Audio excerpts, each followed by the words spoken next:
जय हिंद दोस्तों। आज हम नागरिकता के ऊपर चर्चा करते हैं कि नागरिकता क्या होता है, इससे लेकर जो डिबेट है वो डिबेट क्या है, और संविधान में इसका शुरुआती समय में क्या प्रावधान था, और उसके बाद जो भारत का संसद जो कानून बनाया उसमें क्या प्रावधान था। तो उसके हम एक एक करके चर्चा कर रहे हैं। इसी बीच मैं दो आर्टिकल का जिक्र कर रहा हूँ जो रिजर्वेशन के लिए है, मतलब जो आरक्षण से जुड़ा हुआ है। तो देखिए, अगर कहीं अगर स्कूल कॉलेज में आरक्षण दिया जा रहा है तो इसका प्रावधान आर्टिकल 15 से, ठीक है, एक अभी पूछा था। और उसके बाद अगर कहीं सरकारी जॉब या सरकारी नौकरी में आरक्षण दिया जा रहा है तो उसका संबंध आर्टिकल 16 से। तो रिजर्वेशन के लिए जो भी प्रावधान है, जॉब्स हो गया, सरकारी नौकरी मतलब, तो उसका 15 और 16 से लोगों का रिलेट है और जुड़ा हुआ है। तो अब हम क्या करते हैं कि नागरिकता के ऊपर चर्चा करते हैं कि आखिर नागरिकता क्या है। तो हम पहले यही चर्चा करते हैं कि नागरिकता नागरिकता क्या है और इसके लिए विवाद क्यों होता है बार बार। तो इस पे जो विवाद होता है तो इसका जो डिबेट होता है, हम विवाद पे भी चर्चा करेंगे कि इसको लेकर जो विवाद होता रहता है तो हम उस पर चर्चा करेंगे। इससे पहले हम बता दें कि आखिर नागरिकता क्या है। देखो, नागरिकता क्या है? यह एक अधिकार है। नागरिकता क्या है? एक अधिकार है जो मूल रूप से उस देश में मतलब रहता हो और वहां का वो नागरिक है।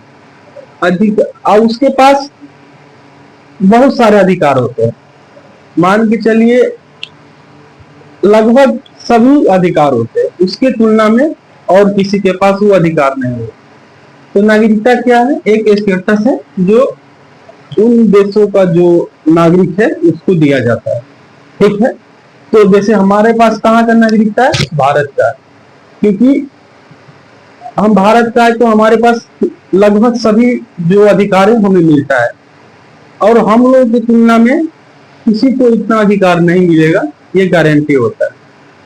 अलग कुछ प्रावधान होता है कुछ अलग से, उस पर हम बाद में चर्चा करेंगे, लेकिन लगभग सभी अधिकार वहां का जो नागरिक है उसको मिलता है। तो नागरिकता समझिए। तो ऐसा नहीं है कि जो भारत का नागरिक नहीं है उसके पास कोई अधिकार नहीं है, उसके पास भी अधिकार है। अगर भारत सरकार से कोई मतलब भारत सरकार से मतलब वीजा लेकर के आया है और लीगल तरीका से, तो उसके लिए भी कुछ अधिकार है। जैसे जो फंडामेंटल राइट मूल अधिकार है, अगर उस मूल अधिकार में अगर हम चर्चा करें तो संविधान का जो मूल अधिकार है अगर हम उसमें चर्चा करें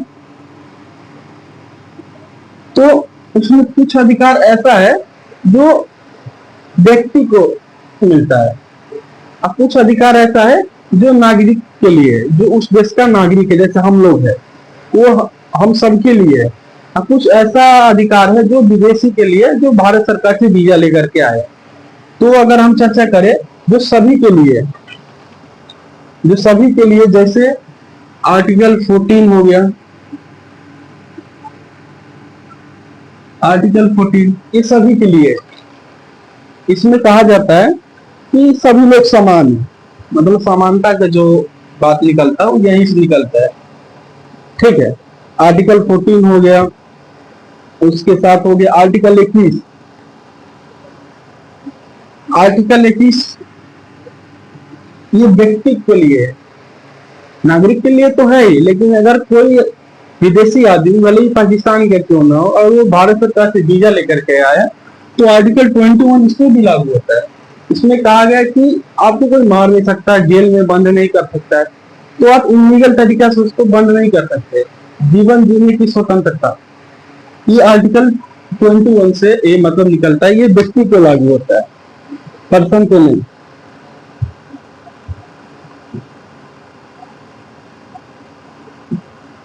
ये क्या होता है? ये व्यक्ति के लागू होता है। और एक होता है आर्टिकल 25। इसमें ये कहा गया कि जो भी लोग है सभी धर्म अपने अपने हिसाब से ले सकता है और अपने अपने धर्म का जो मानने का जो आजादी है, आर्टिकल 25 का आप प्रचार भी कर सकते हैं अपने धर्म का।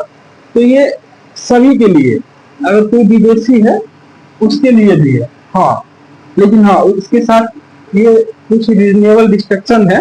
ये नहीं कि मतलब कहे कि मेरा धर्म ये कहने के लिए बलि चढ़ाने के लिए कहा है इंसान का, वो सब नहीं चलेगा। पर जो कुछ लिमिटेशन के साथ ये अधिकार सबके लिए है। और एक आर्टिकल और है, एक आर्टिकल 32, ये भी सभी के लिए उपलब्ध है, न भारत का नागरिक हो या विदेशी हो, सभी के लिए। आर्टिकल 32 ये कहता है कि कोई भी व्यक्ति वो क्या कर सकता है, सुप्रीम कोर्ट जा सकता है। अगर उसके मूल अधिकार का अगर उल्लंघन होता है तो वो सुप्रीम कोर्ट जा सकता है आर्टिकल 32 के तहत। ठीक है, तो कहां जा सकता है, सुप्रीम कोर्ट। तो ये विदेशी के ऊपर भी लागू होता है। अगर भारत सरकार से वीजा लेकर के आया तो अगर कोई आदमी बिना मतलब कि कोई पुलिस अगर गिरफ्तार कर ले, कोई विदेशी हो और वो उसको जेल में बंद करे, तो आर्टिकल 30 के बेस पे वो सुप्रीम कोर्ट जा सकता है। तो ये क्या हुआ, ये मतलब व्यक्ति के ऊपर लागू होता है। ठीक है, मैं मूल अधिकार के कुछ आर्टिकल का जिक्र किया हूं। ठीक है, और कुछ अधिकार ऐसा है जो केवल उस देश के नागरिक को ही मिल सकता है। तो जैसे वो अधिकार हम बात करें, जैसे आर्टिकल 15, आर्टिकल 16, आर्टिकल 19 और 19 के बाद 29 और मुख्य रूप से 30, ये जो आर्टिकल है ये अगर भारत के नागरिकों के लिए, इसमें कहा गया है आर्टिकल 15 में कि जो रिजर्वेशन का बात किया गया, आरक्षण का बात किया गया है। जैसे हमने बताया था कि आरक्षण दिया था, जैसे कॉलेज हो गया, जो भी हो गया, तो ये अधिकार हम विदेशी को कैसे दे सकते हैं? ये तो भारत के नागरिक के लिए है ना। और कोई विदेशी आदमी अगर बोले या सरकार से कि मुझे आपके वाला एक सीट चाहिए, तो बिहार सरकार मना कर देंगे। क्यों देंगे उसको? क्योंकि जो विशेष प्रावधान है, कोई भी देश, एक भारत ही सब देश ऐसा करता है, वो क्या करेगा कि वो भारत के लिए, भारत के नागरिकों के लिए तो मना कर देंगे। वैसे ही आर्टिकल 16, इसमें जो सरकारी जॉब्स जो है उसमें आरक्षण का बात चलता है। तो ये जो आरक्षण सरकारी नौकरी है, ये भारत के नागरिकों के लिए, हम किसी विदेशी को कैसे दे सकते हैं? और एक फिर आगे आर्टिकल 19, इसमें बहुत सारे अधिकार है। इसमें पहले संपत्ति का अधिकार था, तो 1977 में 44वां संविधान संशोधन के साथ संपत्ति का अधिकार मूल अधिकार से हटाकर एक लीगल राइट बना देगा। मतलब मूल अधिकार का मतलब वैल्यू बहुत ज्यादा होता है और उसका बहुत कम होता है, बहुत कम होता है मूल अधिकार के तुलना में। ठीक है, तो इसमें बहुत सारे अधिकार है। आप कहीं घूम सकते हैं, फ्री मूवमेंट कर सकते हैं, कहीं बच सकते हैं, मतलब समूह में आ सकते हैं। आर्टिकल 29 और 30 ये भारत के जो भी अल्पसंख्यक है उसके लिए, ये कोई विदेशी के लिए नहीं है। ठीक है, तो हम ये चर्चा करते हैं कि नागरिकता से जुड़े विवाद क्या है। ठीक है, तो अगर हम विवाद का चर्चा करें, जो भी विवाद है नागरिकता से जुड़े, तो पहला विवाद तो ये है कि असमानता।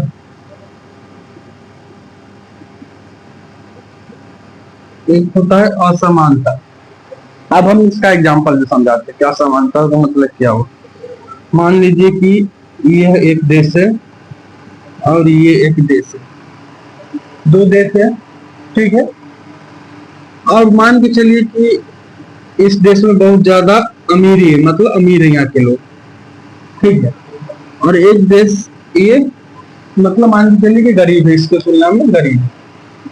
तो अब ये मान के चलिए कि इस देश में जो भी लोग होंगे या जो भी बच्चा पैदा होंगे, तो उनको लगेगा कि यार यहाँ पे उतना गरीबी है, उतना मतलब जो उनको मिलना चाहिए वो नहीं मिल रहा है। अगर कोई बीमारी हो या कुछ हुआ, उनको पता है यहाँ अच्छा हॉस्पिटल नहीं है, उतना सुविधा नहीं है, और बहुत सारे जैसे जो सुरक्षा चाहिए उनको समाधान, वो यहाँ पे नहीं मिल रहा, और वो सारा जो सुविधा है वो यहाँ पे मिल रहा है।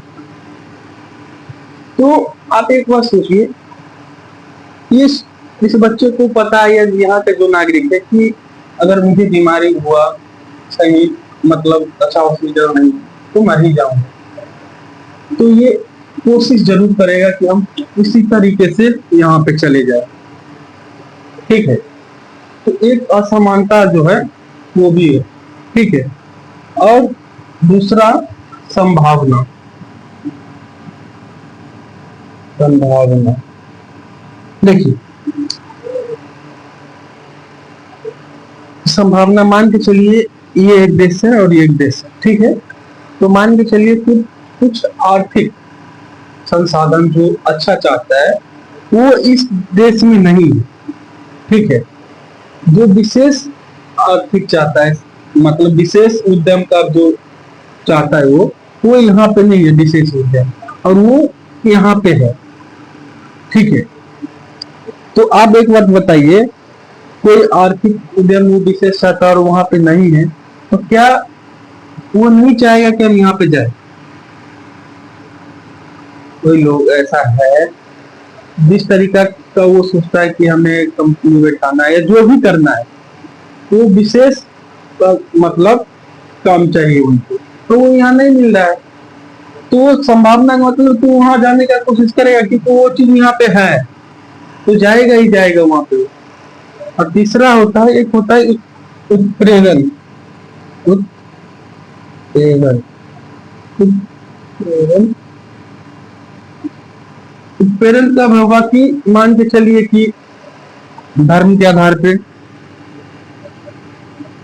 भाषा के आधार पे, कुछ राजनीतिक विचारधारा के आधार पे किसी नागरिक को अगर उत्पीड़न हो रहा है तो वो चाहेगा कि जो जहां पे हमारा बहुसंख्यक है, जो उनका जो जिसका इसके साथ उत्पीड़न, जैसे पाकिस्तान में सामान्यतः ये मान सकते कि जो वहां का हिंदू है उसके साथ उत्पीड़न होगा ही होगा। अगर नहीं भी हुआ तो जब अगर बहुसंख्यक बात का अगर लहर उठेगा तो इस बात का खतरा रहेगा कि मुझे मारा जा सकता है। तो ये जरूर ऐसा कोशिश करेगा कि मैं किसी ऐसे जगह पर चला जाऊं कि जहां पे हमारा मतलब बहुसंख्यक है। कम से कम ये खतरा तो नहीं बना रहेगा कि कोई मुझे जान से मार देगा। तो एक क्या हो सकता है, उत्पीड़न के चक्कर में क्या होगा, वो मतलब पलायन करना चाहेगा, उस देश में जाना चाहेगा। ठीक है, तो और भी है, तो मैंने 3 जो इसका जो विवाद है उस पर चर्चा किया, और अब हम आगे ये चर्चा करते हैं कि नागरिक और जो अन्य लोग कौन कौन होते हैं। नागरिक के साथ साथ तो और अन्य लोग होते हैं ना, तो अब हम उसमें चर्चा करते हैं, नागरिक और अन्य लोगों में।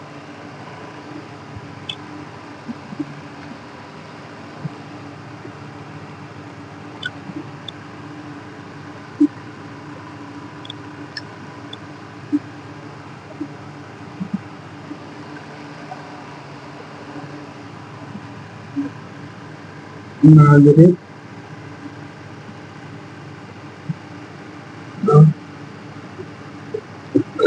अन्य लोग, नागरिक के साथ साथ अन्य लोग कौन होता है? 3 प्रकार के होते हैं। एक तो वहां का नागरिक है, और नागरिक क्या वो तो हम बता ही दिए। नागरिक एक स्टेटस है जो मुल्क देश के नागरिकों के बहुत सारे अधिकार होते हैं। ठीक है, वहां का वो नागरिक। और एक होता है विदेशी,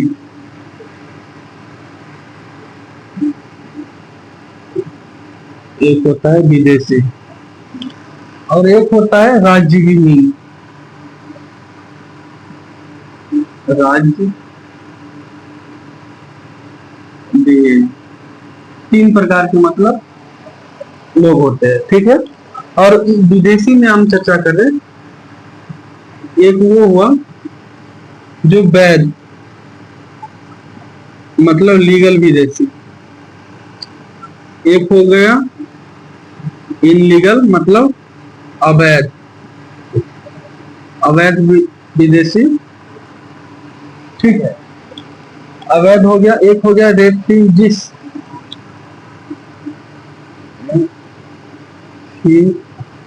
दिस, एक हो गया रेफ्यूजीज, एक हो गया लीगल, इलीगल, इनलीगल,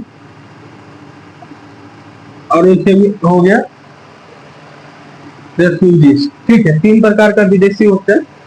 तो लीगल वैध मतलब लीगल विदेशी कौन हुआ? जो मान के चलिए भारत सरकार से वीजा ले ले। देखिए, एक होता है वीजा, एक होता है पासपोर्ट। तो जो हम भारत के हैं तो हमारे पास क्या होगा, भारत का पासपोर्ट होता है, और हम किसी देश में जाना चाहे तो उस देश का हमें वीजा मिलता है। ठीक है, तो भारत सरकार अगर किसी को वीजा दे दे तो मतलब देश में आया, भारत आया, तो वो लीगल विदेशी है। ठीक है, और किसी किसी देश में ये चलता है कि work permit, work permit, work permit भी हो गया तो आ सकते हैं, कोई दिक्कत नहीं है। तीसरा हो गया किसी देश के साथ समझौता हो, समझौता, जैसे नेपाल के साथ समझौता है कि आप क्या कर सकते हैं, कोई भी एक डॉक्यूमेंट लेकर के आइए और आना जाना लगा रहता है, क्योंकि समझौता है दोनों देश के साथ। और एक चलता है ग्रीन कार्ड के नाम से, जो अमेरिका में चलता है ग्रीन कार्ड, ग्रीन कार्ड। एक ग्रीन कार्ड ये होता है कि एक लंबे समय के लिए, मतलब एक लंबे समय के लिए, मतलब उसको क्या होता है कि वीजा के तरह ही होता है, जिसको ग्रीन कार्ड कहते हैं। मान के चलिए कि आप अमेरिका गए, ठीक है, और आपको क्या होता है कि समय समय पे क्या होता है कि आपको मतलब वीजा एक्सटेंड करवाना पड़ता है। तो क्या होता है कि वहां का सरकार लग जाए कि उनको ग्रीन कार्ड दे देना चाहिए, तो ग्रीन कार्ड दे देता है, और इससे ये होता है कि आपको बार बार वीजा जो है वो नहीं बनवाना पड़ता है। ग्रीन कार्ड लेकर के आप आइए जाइए, कोई दिक्कत नहीं। भारत में ओसीसी के नाम से होता है, ओसीसी। ठीक है, अभी बात ओसीसी चल रहा था, तो ये होता है। तो ये कौन हो गया, ये मतलब लीगल विदेशी हो गया, लीगल विदेशी हो गया। और एक होता है इनलीगल। इनलीगल कौन हुआ, जो छुप के आ गया हो, छुप के आ गया हो, ना आ रहा था, किसी बैठ के आ गया, घुस गया देश में, तो कौन है, इलीगल विदेशी हुआ, अवैध हुआ। या तो और ये भी हो सकता है कि वो आया तो लीगल तरीके से, ठीक है, वो आया तो लीगल तरीके से, लेकिन जो उन्होंने वीजा लिया था उसका टाइम लिमिट खत्म हो जाए, और क्या हो, वो टाइम लिमिट खत्म होने के बाद वो यहीं पे बस जाए, वो यहीं पे रह जाए। ठीक है, तो क्या हुआ, अवैध विदेशी। जैसे मान के चलिए कोई लोग हैं और उनको बहुत ऐसा करते हैं, और इसी पे बहुत विवाद है। कोई लोग वहां से आया, मान के चलिए किसी भी देश से, बांग्लादेश हो या किसी से, और वो आया, पहले आया वो लीगल तरीके से, और क्या हुआ, वीजा लिया भारत सरकार से, भारत सरकार ने वीजा दिया, और वो मान के चलिए बसने के भाव से आया कि हम जाएंगे और भारत में रह ही जाएंगे, और उसका टाइम लिमिट खत्म हो गया और वो यहीं पे बस गया, तो वो क्या हुआ, अवैध विदेशी है। क्या है, अवैध विदेशी है, क्योंकि उसका टाइम लिमिट कम हो गया। एक होता है रेफ्यूजीज। देखिए 1951 और 1967 में मतलब इस पे साइन होता है, हुआ था। इसमें 145 देशों ने मतलब इस पे साइन किया था लगभग।